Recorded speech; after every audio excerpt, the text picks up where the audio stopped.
নমস্কার বন্ধুরা, আজকে আমি আবার মাটনের রেসিপি নিয়ে চলে এলাম। এখানে মাটন নিয়েছি। এখানে মাটনে দেওয়ার জন্য পেঁয়াজ নিয়েছি। পেঁয়াজটা ভালো করে ধুয়ে আমি কেটে নেব। আর বেরেস্তার জন্য আমি একটু পেঁয়াজ ঝিরি করে কেটে নিয়েছি। রসুন নিয়েছি, এটা থেতো করে দেব। আর এখানে মশলা আদা, জিরে আর শুকনো লঙ্কা এই তিনটেকে মিক্সিতে ভালো করে পেস্ট করে নেব। আর একটু তিল আর কাজু নিয়েছি, বেটে দিয়ে দিব। আর এখানে আলু আমি কেটে রেখে দিয়েছি, এটা যাচ্ছি আমি এখন ভেজে নেব ভালো করে। তারপরে আপনাদের সামনে আবার আমি মাটনের রেসিপি নিয়ে আসব।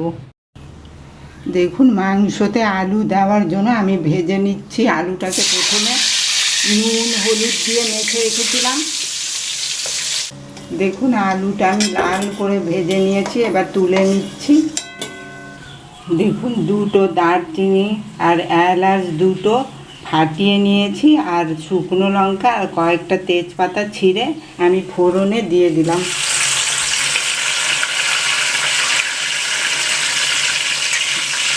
দিয়ে ভালো করে ভাজা করে নিচ্ছি।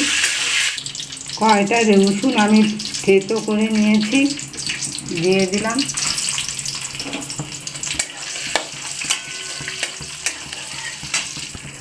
দিয়ে আমি পেঁয়াজটা ভালো করে ভেজে নিচ্ছি লাল করে। মাটনটা আমি নুন হলুদ দিয়ে মেখে রেখেছিলাম, এবার আমি দিয়ে দিচ্ছি। পেঁয়াজটা আমার ভাজা হয়ে গেছে।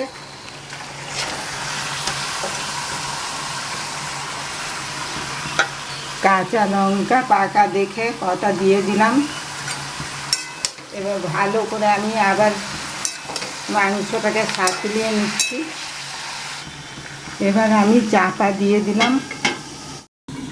এবার আমি ঢাকনিটা খুলে নিলাম। খুলে একটু নাড়িয়ে চাড়িয়ে নিচ্ছি ভালো করে। এবার দেখুন, মশলা আমি পেস্ট করে রেখেছিলাম, দিয়ে দিচ্ছি।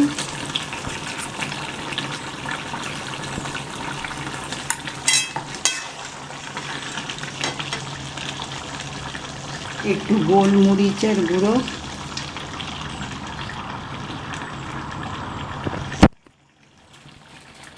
কাশ্মীরি লঙ্কার গুঁড়ো,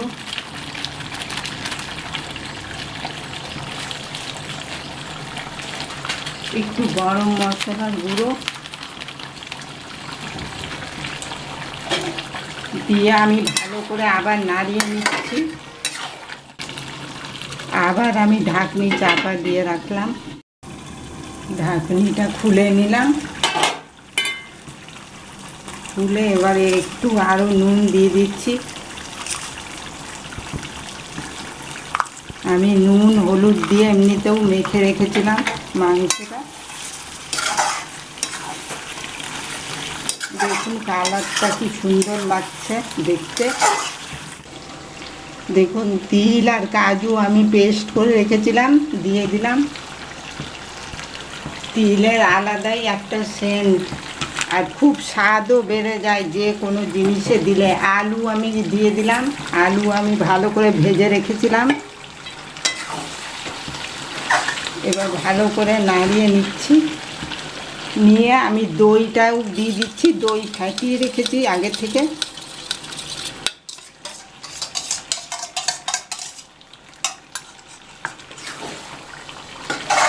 দিয়ে ভালো করে নাড়িয়ে নিচ্ছি। দেখুন কি দারুণ কালারটা লাগছে দেখতে। মাংসটা ভালো করে সাঁতলানো হয়ে গেছে। এবার গরম জল করে রেখেছিলাম, দিয়ে দিলাম।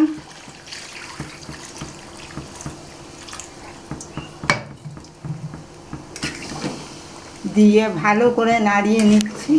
দেখুন, আমার মাংসটা হয়ে গেছে। এবার বেরেস্তাটা আমি দিয়ে দিচ্ছি।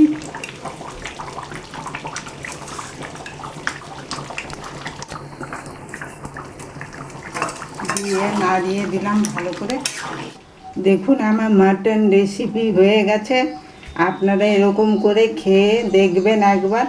আর খেয়ে দেখে যদি আপনাদের পছন্দ হয়, লাইক করবেন, শেয়ার করবেন, কমেন্ট করবেন। আর প্লিজ সাবস্ক্রাইব করে দেবেন আমার এই চ্যানেলটাকে।